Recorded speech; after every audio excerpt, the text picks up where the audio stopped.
warahmatullahi wabarakatuh. Pada pertemuan kali ini kita akan belajar analisis UJT yang paired sample t-test. Nah, ini digunakan kalau kita ingin membandingkan nilai sebelum diberi perlakuan dengan nilai sesudah diberi perlakuan. Jadi contoh, kita mau melihat atau kita sedang melakukan penelitian untuk melihat apakah media pembelajaran yang kita buat itu bisa meningkatkan hasil belajar siswa, ya, atau ada pengaruhnya terhadap hasil belajar siswa. Jadi sebelum menggunakan media itu kita tes, ya, atau post test, ya. Kemudian dilakukan pembelajaran menggunakan media yang baru kita buat itu. Kemudian setelahnya kita tes lagi hasil belajarnya, post test, ya, post test. Nah, rata-rata hasil belajar pretest dan post test ini kita akan uji apakah ada peningkatan atau tidak, atau ada perbedaan atau tidak. Nah, kalau kita mau melihat perbedaan dari dua rata-rata sebelum dan sesudah perlakuan ini, maka analisis UJT yang kita gunakan adalah UJT sample test. Nah, rumusnya yaitu ini ya, D rata-rata dari D itu adalah perbedaan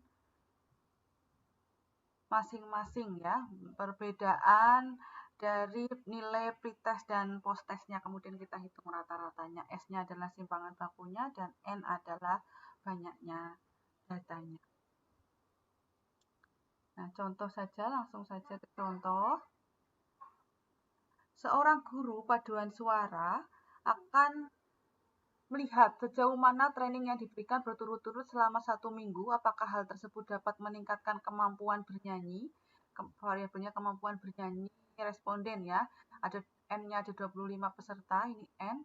Kemudian dites kemampuan bernyanyinya sebelum dan sesudahnya, berarti ada data nilai sebelum, ya, nilai kemampuan bernyanyi sebelum training dan nilai kemampuan bernyanyi sesudah. Nah, kita tinggal cari D-nya. D-nya adalah nilai mutlak dari X1 dikurangi X2. Ini mutlak berarti positifnya, berarti 68, di sini 68 dikurangi 73 sama dengan berapa, tulis di sini. Yang di sini berarti 64 dikurangi 65, tapi positifnya, ya. Jadi kalau ini kan besar ini, ya, berarti hasilnya kan harusnya negatif, tapi ini ada tanda mutlaknya.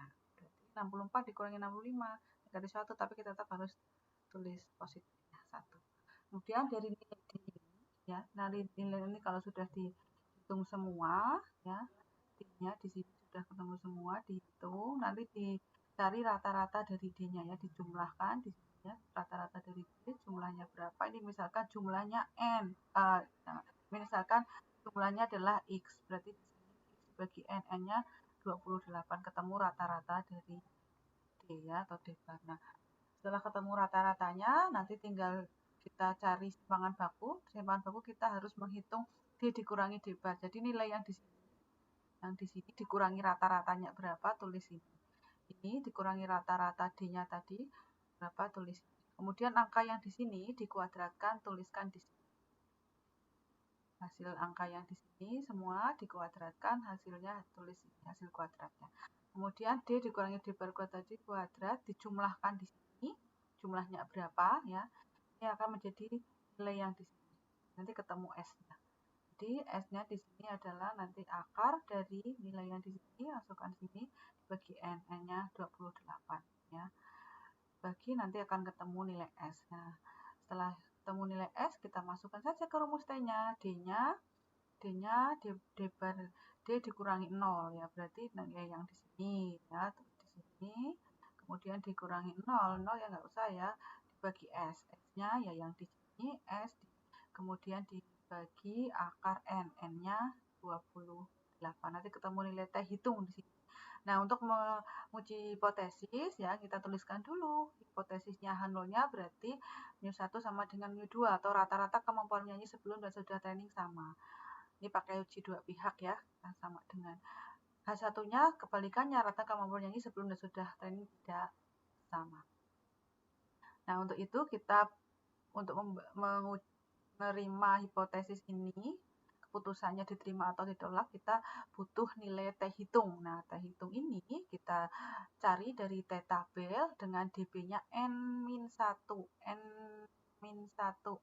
N-nya 28 dikurangi 1 berarti 27, kita cari di nilai T-nya. DB-nya 27 ya, 27 dengan alfanya kita pakai 5% berarti 0,05 ke bawah. Ternyata 2,052.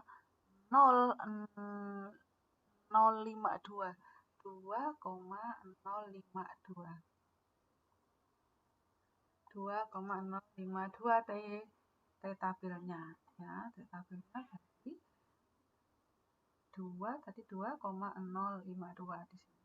Nah, nanti dibandingkan dengan nilai T hitung di sini, apa lebih kecil atau lebih besar. Kalau lebih kecil, berarti kalau lebih kecil itu H0 diterima. Jadi kesimpulannya, rata-rata menyanyi sebelum dan sudah training sama. Tapi kalau ternyata nilai T hitungnya lebih besar dari nilai ini, dari nilai T tabelnya, berarti H0 ditolak. Berarti kalau H0 ditolak, kita terima H1-nya. Berarti kesimpulannya rata-rata kemampuan bernyanyi sebelum dan sesudah training sama.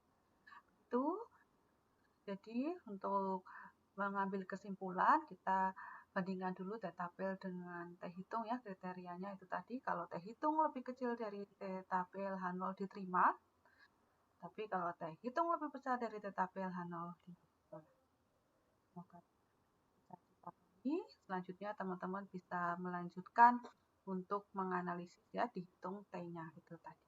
Terima kasih. Assalamualaikum warahmatullahi wabarakatuh.